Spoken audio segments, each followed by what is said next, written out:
ஆன்மீக நண்பர்கள் அனைவருக்கும் அன்பு கலந்த வணக்கங்கள். இன்றைக்கி நாங்கள் ஆன்மீகம் சம்மந்தமான பதிவில் பார்த்தீங்கன்னா, வீட்டு வாஸ்து வாழ்க்கையை மாற்றுமா, அதை பற்றி தான் நம்ம இன்றைக்கி பார்க்க போகிறோம். வாங்க.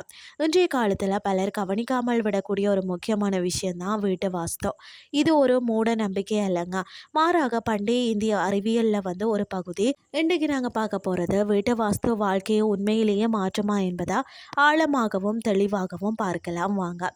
அதாவது வீட்டு வாஸ்து என்றால் என்னன்னு சொல்லி பார்த்தீங்கன்னா, வீட்டு வாஸ்து என்பது இயற்கையின் 5 அடிப்படை கூறுகள்: நிலம், நீர், தீ, காற்று, ஆகாயம் இவற்றின் சமநிலையை அடிப்படையாக கொண்ட ஒரு அறிவியல் முறையாகும். ஒரு வீட்டின் அமைப்பு, அதன் திசை, அறைகளின் இடம், கதவு மற்றது ஜன்னல்களின் அமைப்பு, இது போன்றவை தான் அனைத்தும் இந்த 5 சக்திகளின் ஓட்டத்தை நிர்ணயிக்கிறதுன்னே சொல்லலாம். சரியான வாஸ்து அமைப்பில் வீட்டில் நேர்மறை ஆற்றல் அதிகரிக்கும், மன அமைதி நிலைக்கும், வாழ்க்கையில் ஒழுங்கு உருவாகும். இது ஆன்மீக ரீதியாக மட்டுமல்லாமல் உளவியல் ரீதியாகவும் மனிதனை பாதிக்கும் ஒரு முக்கிய அம்சமாகும். வாஸ்து வாழ்க்கையை மாற்றுமா?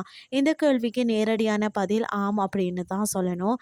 ஆனால் வாஸ்து என்பது ஒரே இரவில் அதிசய மாற்றத்தை தரும் மந்திரம் அல்லங்க. இது ஒரு ஆதரவு சக்தி.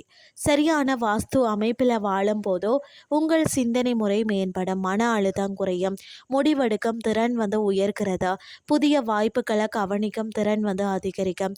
இவை அனைத்தும் சேர்ந்து வாழ்க்கையில் மெதுவாகவும் நிலையான முறையில் முன்னேற்றத்தை உருவாக்கும். வாஸ்து மற்றும் அறிவியல் தொடர்பை பொறுத்த வரைக்கும் பார்த்தீங்கன்னு சொன்னால், பலர் வாஸ்துவை முழுக்க ஆன்மீகமாக மட்டுமே பார்க்கிறார்கள். ஆனால் இதில் அறிவியல் அம்சங்களும் இருக்கிறது. உதாரணமாக பார்த்தீங்கன்னா, வீட்டில் காற்றோட்டம் சரியாக இருந்தால் உடல் நலம் மேம்படும், சூரிய ஒளி சரியாக வரும், வீடுகளில் மனநிலை நல்லதாக இருக்கும், வடகிழக்கு பகுதி திறந்திருந்தால் பார்த்தீங்கன்னா ஒளி மற்றும் காற்று சீராக வரும். இவை அனைத்து மனித மனத்தையும் உடலையும் நேர்மறையாக பாதிக்கும். அதனால் வாஸ்து என்பது அறிவியல் மற்றும் ஆன்மீகம் இணைந்த ஒரு முறையாக பார்க்கப்படுகிறது. சரி, வாஸ்து மூலம் கிடைக்கக்கூடிய முக்கிய நன்மைகள் என்னன்னு சொல்லி பார்த்தீங்கன்னா, சரியான வாஸ்து அமைப்பு உங்கள் வாழ்க்கையில் பல நல்ல மாற்றங்களை உருவாக்கும். முதல்ல குடும்பத்தில் அமைதி அதிகரிக்கும், சண்டைகள் குறையும், உறவுகள் மேம்படும். இரண்டாவது, பணவரவு மெதுவாக அதிகரிக்கும், செலவுகள் கட்டுப்பாட்டில் இருக்கும். மூன்றாவது, உடல் நலம் மேம்படும், மன அழுத்தம் குறையும். நான்காவது பார்த்தீங்கன்னா, வேலைகள் மற்றது தொழில் முன்னேற்றம் கிடைக்கும். இந்த அனைத்து மாற்றங்களும் ஒரே நேரத்தில் நடக்காதுன்னு சொன்னாலும், ஆனால் காலப்போக்கில் வாழ்க்கையில் தரம் உயர்ந்திருப்பதை நீங்களே உணர்வீர்கள்.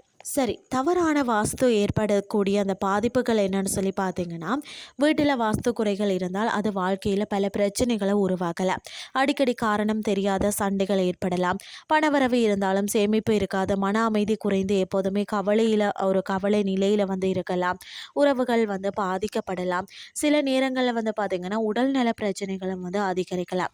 இந்த பிரச்சனைகள் மெதுவாக வாழ்க்கையின் வளர்ச்சியை தடுத்து நிறுத்தும்னே சொல்லலாம்.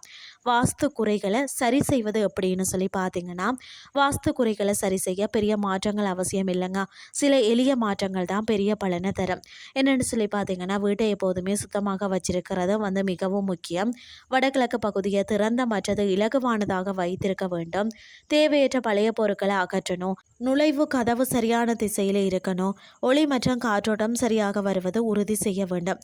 இந்த சிறிய மாற்றங்கள் தான் வீட்டின் ஆற்றலை மாற்றி வாழ்க்கையில் நல்ல முன்னேற்றத்தை ஏற்படுத்தும்னே சொல்லலாம். உங்கள் வாழ்க்கையிலேயே மாற்றம் வேண்டும் என்று சொல்லி நினைத்தீங்கன்னா, உங்கள் வீட்டின் வாஸ்து நிலையை இன்றில் இருந்தே கவனிக்க தொடங்குங்கள்.